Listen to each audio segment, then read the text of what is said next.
I'm Laura Flanders, and you're listening to The Laura Flanders Show, the place where the people who say it can't be done take a back seat to the people who are doing it. Privilege, power, party politics, and how do we stop war? All that and a few words from me on the history of how the Irish became white. Hi, I'm Laura Flanders, and I'm speaking to two very special guests here at the Congressional Progressive Caucus Summit in Baltimore. A lot of the conversation since the inauguration of Donald Trump has been about how progressives can create movements that span different issues and bring people together. If ever there was a moment to come together, progressives and the left say, it was now. I won't say courtesy of Donald Trump, but in the Trump era. If we can't do it now, when can we do it? Our next guests are perfect people to speak to it. Rashad Robinson is Executive Director of Color of Change. Kika Matos directs immigration and racial justice programs for the Center for Community Change. Kika, welcome to the show. Thank you for having me. Let's hear from you first, the scenario, the scene as you see it right now with respect to this question of movements coming together. Is it happening? Is it not happening? It's happening by necessity. Look, we're all under attack. Women are under attack. Immigrants, refugees, people of color are under attack. And if it's one thing that I'm grateful for since the election is the way that all of our movements have converged to strategize together and to figure out how we fight back. So what are you seeing, Rashad? I'm seeing people willing to take to the streets that have never shown up. I'm seeing people who are at marches and rallies that don't know what the word organizing means. And I think that is incredibly important. I think the opportunity that we have, right, from this thing that we're seeing is how do we channel people's energy to make their participation valuable? How are we pushing people and giving people the right things to do? How are we following the energy? There's this story out of the March on Washington that I always love that's told in John Lewis's book. And John Lewis talks about that morning of the march when the leaders went to go meet President Kennedy. They were held up a bit and they were up there talking and people got restless down on the streets and the march left. And so the pictures that you see from that march of Dr. King, and they're actually in the middle of the march, not in the front of the march. And I think what I am seeing is people stepping out, restless, willing to lead on their own, from the Women's March to so many others, people taking actions in their own hands. And the responsibility for advocates and organizers and institutions is how do we provide the infrastructure to help channel that energy into the type of change that we need. And how are you handling it in the immigrant rights movement, Kika? Presumably people are dealing with urgent, immediate, life-threatening needs as well as this need to resist. So we're doing a couple of things. One is we are gearing up for state fights at the local level because that's where they're going to happen. And so we are quickly moving to stand up as many sanctuary communities as we can around the country. We're working with state and local government officials to make sure that they have plans in place and they're ready to mount a legal defense and that they're ready to protect their communities. We're working with churches who are willing to offer sanctuary so that when people are fleeing from raids, they have a place to go to live and to be protected. We are working with organizers across the country to make sure that we put forward a deportation defense. So when deportations start happening, we put our bodies on the line and we prevent immigration and customs enforcement from taking people away. We are building out our movement, right? Because we are going to need every single person who has a voice in this country who cares about social justice to step out and protect their communities, because when raids happen, they don't happen in some abstract federal land. They happen in our communities. We are really doing everything we can to build this movement out to say, you have to protect us, you have to fight with us and for us, because if we don't, it's not just the lives of immigrants. I think our very democracy is at stake. If they can do that to immigrants, imagine what they're going to be willing to do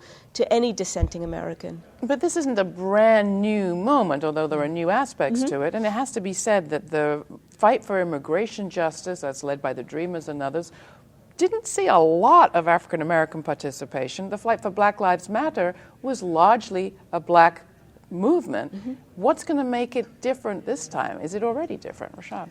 Well, I think in certain parts of the country, it's absolutely different. I live in the Northeast. I live in New York, where, I go to a barbershop of black folks who are speaking Spanish, right? Like the Dominican and Puerto Rican and, black American communities have been living together and connected in many ways.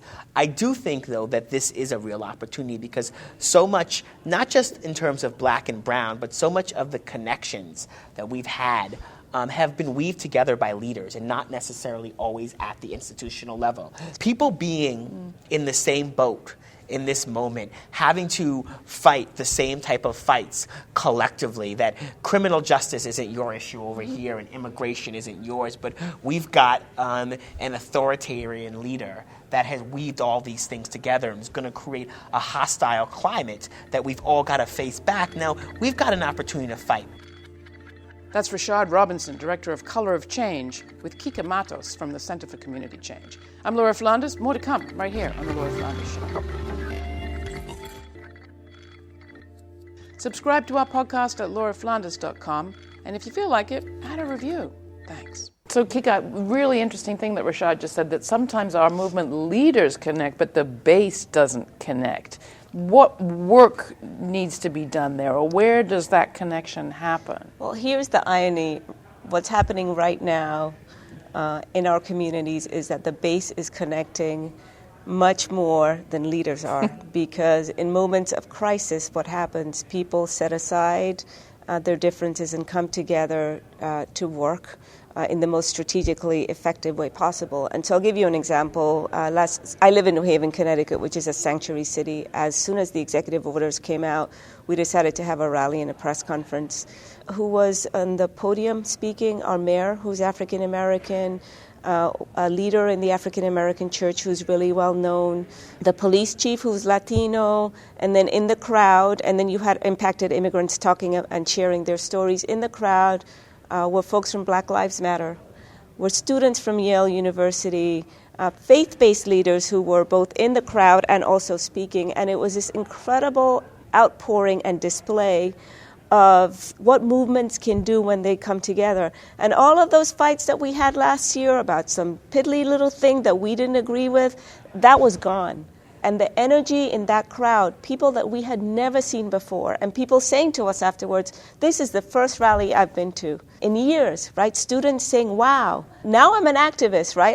I've been to 3 marches in the last week. And so I do think that what we need to focus much more on is sustaining that energy. Mm-hmm. We really have to, as movement leaders, figure out, okay, how do we make sure that at every single level we are leaning in and working together? And how do we, Rashad? Well, I think that we've actually got to give people real things to do, real campaigns that matter. Movements move at the speed of trust, and our ability to be able to move together will be about the campaigns that we work on together. And so I don't think that we can model this out in a vacuum.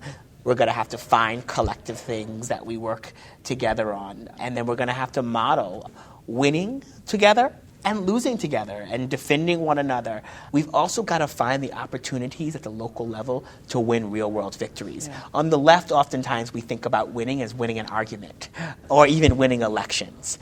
And when I say winning, I mean that we've actually got to make changes to bail reform and paid sick leave and minimum wage and a whole host of issues that will make people's lives measurably better. So when the conversation comes back around 2 years and 4 years from now and it says, you know, you may not like us on the left, but while this was happening in the federal level, while Donald Trump was doing everything to make as much money as he could off the government, we were winning real-world victories for you at the local level.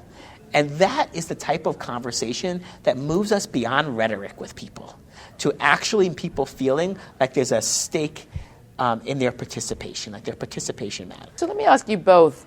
You talked about people who are in the same boat. Mm-hmm. Coming together, and I'm hearing that it's happening, I'm seeing that it's happening. Mm-hmm. At the same time, white supremacy has always been, white privilege has always been deployed to tell white people they're in a different boat, yes, and particularly white men. Mm-hmm. This administration is not stupid about how to deploy race or patriarchy. Mm-hmm.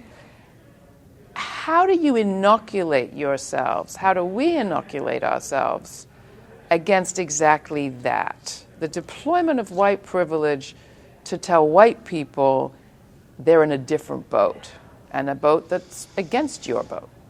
I think that righteous white people need to step up and fight and acknowledge that being in struggle also means setting aside your own privileges and being willing to share power. And so I'll be brutally honest to say white folks need to step up and be humble and be courageous and recognize that in order for us ultimately to win this struggle, we have got to fight for racial justice in the most fundamental ways. Sure. So I would love if that happened.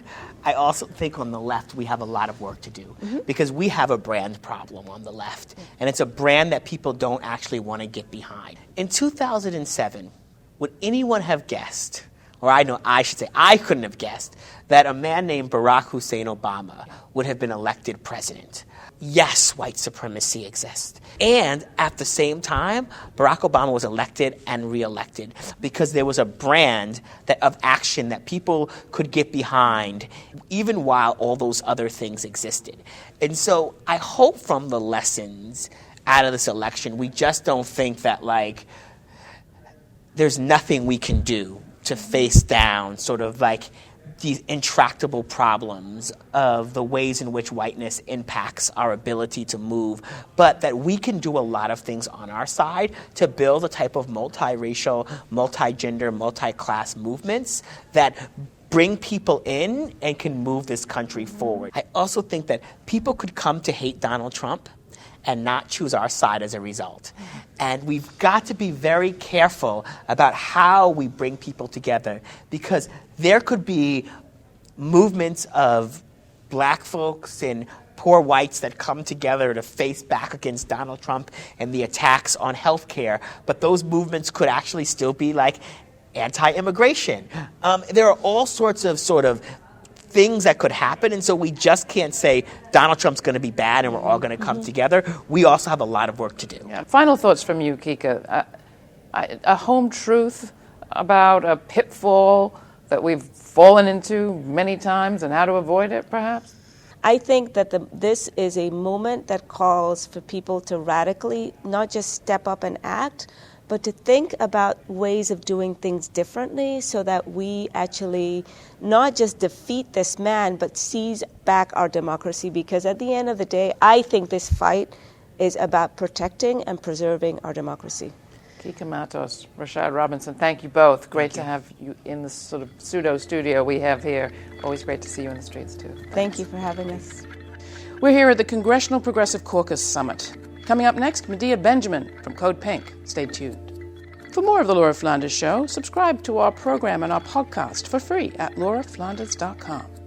I'm Laura Flanders. I'm sitting with Medea Benjamin, one of the co-founders of Code Pink. No one knows more about resisting business as usual on Capitol Hill than Medea. She has been a voice and a body being dragged out of congressional hearings, Senate halls, and, well, the conventions of both parties, I think, than Medea Benjamin does. Medea, welcome back to the program. Glad to have you. Good to be with you, Laura. Talk about this moment when there's a debate, it seems, still on Capitol Hill about how to respond to the incoming Trump administration and the degree to which it should or shouldn't be normalized. I think the people are way out in front of the elected leaders in the Democratic Party and even a lot of the progressive leaders. It was the people who organized the Women's March. It was people who have organized the disruptions of the inauguration and have had the most amazing airport demonstrations that I've ever seen, and that have been doing resistance in these last couple of weeks on a scale that we haven't had in recent history. Now, the airport demonstrations that you refer to were the ones against President Trump's immigration ban on 7 majority Muslim countries. One of the countries missing from that list was Saudi Arabia, a country you know well and conducted an extraordinary teach-in on in the fall of 2016. What was your reaction when you saw Saudi Arabia left off that list, just to start? Well, I wasn't surprised because I know that every U.S. president for the last 12 presidents, Democrat and Republican, have had this cozy relationship with Saudi Arabia based on oil, the weapons industry, money. I once asked a congressperson why this relationship exists, and he just went like this, and that says it all. But it's so ironic because when you see that there were 0 U.S. citizens who were killed by any member from the 7 countries here in the United States, and yet the 15 of the 19 hijackers were from Saudi Arabia, and they weren't on the list. And Saudi Arabia is spreading extremism around the world. It shows you how ridiculous the list is, and it shows you how prevalent and how deep the U.S.-Saudi ties are. Talk a bit more about Saudi Arabia and what you've learned about it over the years. You weren't a Saudi expert 10 years ago. No, but I wrote a book on Saudi Arabia recently called The Kingdom of the Unjust Behind the U.S.-Saudi Connections, and in doing the research for the book, I was astounded at what I discovered. I was astounded at how the cables have come out saying that it's not just Saudi individuals, it's the Saudi government that is funding extremist groups, including Al-Qaeda and ISIS. It's the Saudi government that is spreading Wahhabism around the world.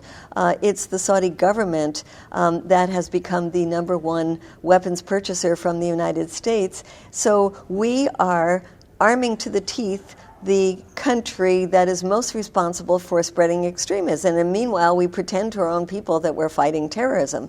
So it's all a big, scary lie. And when you come down to it, it's important to educate people that I think in the whole Middle East, the elephant in the room is Saudi Arabia. So how much about the moment that we're in the administration that's in Washington is new, and how much is a continuation? Well, it's a continuation in terms of the ability to wage war that was granted to the executive branch by Congress by giving up their responsibility to declare war. It's the architecture that's been put in place for drone warfare in the hands of non-transparent bodies like the CIA that was handed over to Donald Trump. So a lot of these things have been in place and been used under the Obama administration. But I think Trump will take it further. For example, we are now not talking about the fact that Donald Trump says that he wants to spend about $300 billion more money on the military. He wants every branch of military to be bigger. He wants more ships. He wants more planes. He wants more Marines. The saber rattling with Iran. Iran was the most important foreign policy achievement of the Obama administration, and it looks like Trump wants to unravel that, which is extremely dangerous because Iran is a very, very well-militarized country, a strong country, a big country, and going to war with Iran would be absolutely disastrous.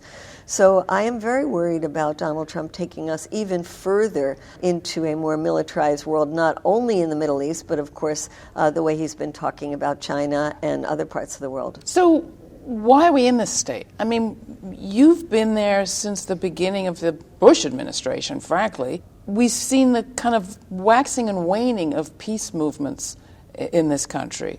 Why has it been so difficult for us to build a strong anti-militarist movement that we could deploy it right now? I mean, at the Women's March on Washington, our wars abroad weren't even mentioned. No, they didn't even mention it in the platform. And we called them, we tried, we pushed. And we couldn't even get that in the platform of the Women's March. It's just extraordinary. I mean, one thing is to say that it shows how much militarism has as such a stranglehold. I mean, you look at the unions, and so many union jobs are in the weapons manufacturing industry. You look at the way that, particularly for people of color, the military has been one of the few places where they've been allowed to come in and rise up within the ranks. And so it's very difficult in many communities to speak about ending wars because you're talking about jobs of people of color. But that's not why it wasn't in the platform at the Women's March. I think they said that it was controversial. And I do want to say that the first casualty of the Obama administration was the anti-war movement, and that we found that so many people who were opposed to Bush's war were opposed to them because this was Bush's war. And yes, things have gotten more complicated because we're not in one war like invading Iraq. We're in 7 different wars, and of course it's very scary to think about ISIS and the enemies, but it's also because it was a Democrat. It was Barack Obama who was doing it. Somebody just said to me, well, I guess we're going to have the anti-war movement back again, and it's because it is going to be Trump's war.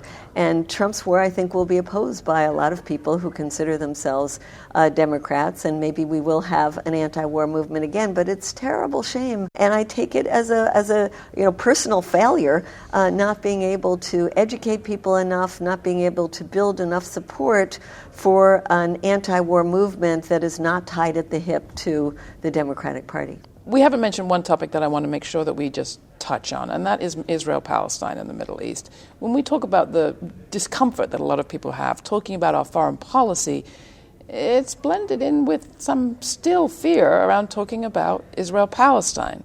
But as far as I can see, things are shifting in the public debate around that issue. Has the message just not got through to Congress? Well, they're shifting in the public debate, and yet AIPAC still has, the lobby group AIPAC still has a very strong hold on members of Congress, and they fear coming out with positions that are against AIPAC. Now, that is changing somewhat, and AIPAC lost big time with things like the Iran nuclear deal and the vote that happened in the UN around settlements. But I think there is this conditioning that you better be careful about the Palestine issue that's told to every new congressperson and when they're running for office as well. So you even see among people at the Progressive Caucus, and I don't know if I should name names, even some of the new wonderful congresspeople are progressive on everything but Palestine. All right, well, now I want you to give people advice. We don't have a lot of time, but there are going to be more and more circumstances, I imagine, where people of conscience are going to be faced with the unacceptable and maybe think to themselves, oh, I wish I had an inner Medea Benjamin to get up right now, to say something right now. You've done it lots of times. We've seen you dragged away on those cameras. It is noticed. It is seen. It's a good thing to do, right? What do you tell people about how to do that when there's a lot of fear involved, I'm assuming?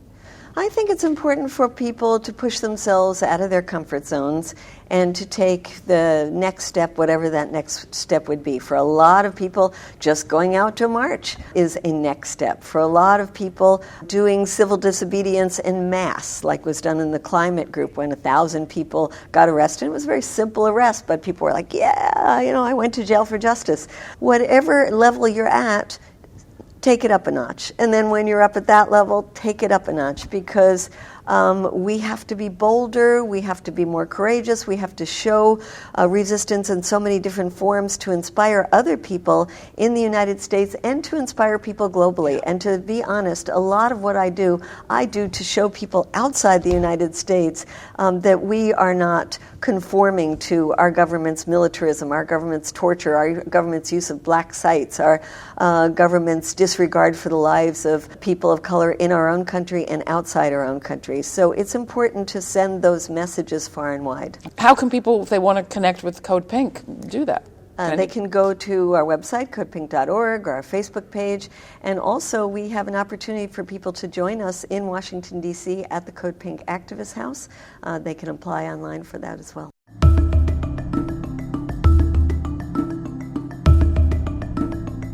That was Medea Benjamin of Code Pink speaking at Progressive Congress this winter. You can get more information about Code Pink, her organization, at our website. In his speech to the joint session of Congress Tuesday night, Donald Trump announced a shift in immigration policy. Rejecting what he called a system of lower-skilled immigration, he called for a policy based on merit. His supporters immediately praised his newfound compassion, but the merits of discretionary, so-called merit-based immigration have always had more to do with politics than compassion. For one thing, U.S. immigration policy already favors those with wealth and skills. What Trump's saying out loud is simply what Democrats have long hush-hushed, namely that the U.S. immigration system is not only chaotic and open to abuse, but also massively discretionary, which is to say, someone is sorting desirables from the less so. And it tends to work. Not to help the economy or refugees or human rights, of course, but to solidify a new voting base for whichever party is in power. In the Kennedy-Johnson era, a shift away from merit to a policy that stressed family ties won Democrats the grateful support of a generation. go back a couple of hundred years earlier, and immigration preferences were part of what American politicians used to split Irish immigrants from the cause of anti-slavery. At the time, Irish immigrants and African-American freemen tended to live together in the same poor neighborhoods, competing for the same menial jobs, linked by their experience of discrimination, colonization, and violence. Irish independence leader Daniel O'Connell was an abolitionist. He said, quote, "May my right hand forget its cunning and my tongue cleave to the roof of my mouth, if to save Ireland I forget the Negro 1 single hour." In 1842, alongside abolitionist Frederick Douglass, he addressed an abolition meeting that attracted 4,000 supporters, they say, including lots of Irish Americans in Boston. But slowly things changed. As the historian Noel Ignatieff documents, through force and the deployment of favors by influential politicians and bosses, Irish Americans as a group were gradually enticed to split from African Americans. Offered the chance, many jumped at the opportunity to become white. And Donald Trump seems to be hoping that the same strategy of sticks and carrots will work today. If his better-than-anticipated Latino and black male voting support are anything to go by, skeptics better be nervous. If the Irish could be made white, why not Latinos? It's certainly one heck of an organizing opportunity. Thanks for tuning in. Sign up for our free podcast at iTunes, Stitcher, or simply go to our website and write to me. I love to hear from you, and I do my best to read all your emails and respond. That's Laura, Laura, @lauraflanders.com, and thanks.